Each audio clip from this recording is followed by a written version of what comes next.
The news is a horror movie nowadays. We're watching the world beat itself up over sense gratification.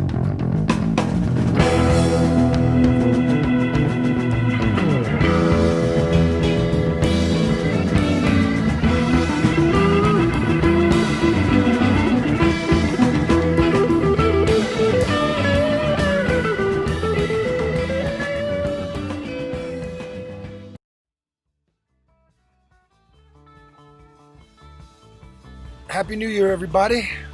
Well, goodbye 2020, hello 2021. That's cool.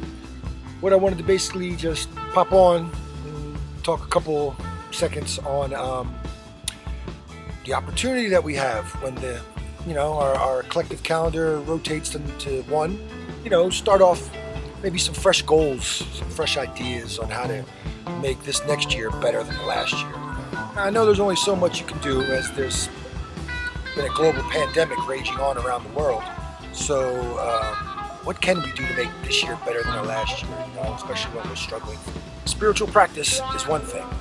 It's one of the one things that I like to harp on to make our lives a little bit more manageable. We face so many trials and tribulations. While we try to seek a little bit of peace and pleasure in life, I often wonder why. Why is it so? When I try to do everything right, a lot of things happen. Everything in this life is built up of cause and effect, a material universe. There's laws to nature. And nature's laws are God's laws. And if we can dovetail God's laws with our material life, we can hope to derive a little bit of pleasure out of it. That there's suffering in this life, but we also know that there's happiness in this life. Everything we face is temporary. Our trials, our tribulations, and even our successes, Once you reach one plateau, there's another plateau that you have to climb. And that's life, and spiritual practice helps us in life. My guru teaches me a method of spiritual discipline that goes back thousands of years, and probably going back 5,000 plus years back. Today, we have this division, of culture that we put up walls between us. So this untruthfulness and avariceness to religion and stuff like that, is really getting more and more hyped up as we become more secular in our world, and we become more attracted to material nature, things we see on television, sense gratification, smartphones and other devices that keep us and our brain active, in feeling like we're accomplishing something. Really, most of the time, like I said, it's just sense gratification. And it's not accomplishing much to our spiritual goals. How do we accomplish our spiritual goals? My guru teaches a way of following a certain discipline, chanting a certain mantra, and it gets more elaborate the deeper you get into the discipline. But on the surface, it's very simple and anybody can do it. It's by chanting the name of God. God is unlimited. God has unlimited names. You can't limit God. Once you try to put a limit on God, He's not the creator God that can, is in the heart of every atom, which is hard to do because we look at everything through our lens of, material life and sense gratification. Oh, if God's alive, why bad things happen to good people? There's so much suffering in the children. I mean, these are all cause and effect. We put conditions on God like, I can't listen to this philosophy. It's Indian philosophy. No, I'm not Indian particularly, or I heard people say, so I don't need to listen to Indian philosophy. I need to listen to this philosophy or that philosophy. All I need to say is truth just is. And in all the spiritual disciplines of the world, they express a truth as known to them. Now, the older you go, you start to see the root of where all these truths came from. So I try to express to people, follow the root, you go back further until you can understand the true, what they call Sanatana Dharma, or eternal religion. So when I'm expressing these things, just because sometimes, I'm wearing a scarf or I got a wrap on or my dhoti, it's just not just that I'm trying to express Indian culture or appropriate Indian culture or mishmash Indian culture up with some psychology or some this, that I know and present it. I'm just trying to say what I've learned to be truth.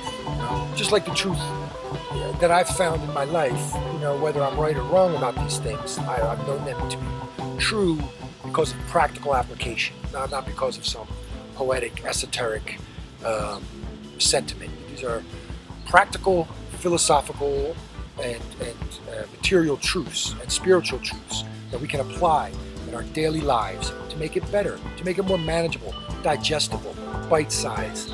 But I know we're all going through something. Those of you that say you're not going through everything and everything's perfect, don't kid yourself. Because even at the end of the night, you sit there and you wonder why. And I can tell you why. And it's not just coming from me. It's not something I say, oh, well, I think.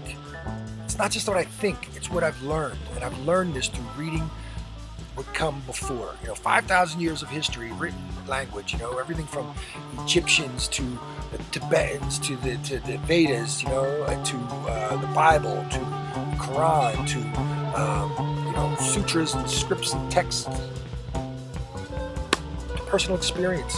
With all these things, and as poorly educated as I am, and as poorly I'm able to express it, I hope that we can all find this common thread that runs through all culture and then build ourselves from there. Because now we have a chance. With things like this computer, we can get along globally, express ourselves, and get on one good foot. Put away the materialism that this computer can also bring. I know the power of thoughts and prayers, and when we get together on something like this around the world, we're igniting, touchstones all around that these thoughts and prayers can move and jump. Happiness, positivity. The news is a horror movie nowadays. We're watching the world beat itself up over sense gratification, man, over material entanglement. That's what all of this is about.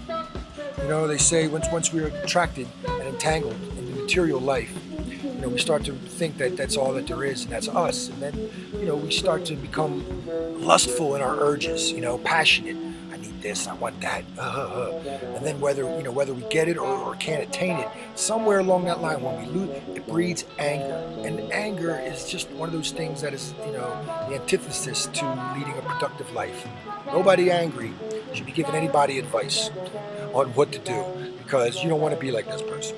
I'm not going to name any specific presidents, but angry people need to step back and let happy people try to, give it a shot. And that way we can further ourselves in our spiritual life. Because when you're angry, you're reactionary, you don't have forethought. You just want now to enjoy now. And this enjoy now mentality has destroyed the planet, at least up to the point that we've got this global warming, we've got, these leaders who are just con artists, all over the world. We've got people telling us one thing and doing another, and we as the population eat it like delicious soup, only because we're lacking the spiritual knowledge to see the wolf in the sheep's clothing.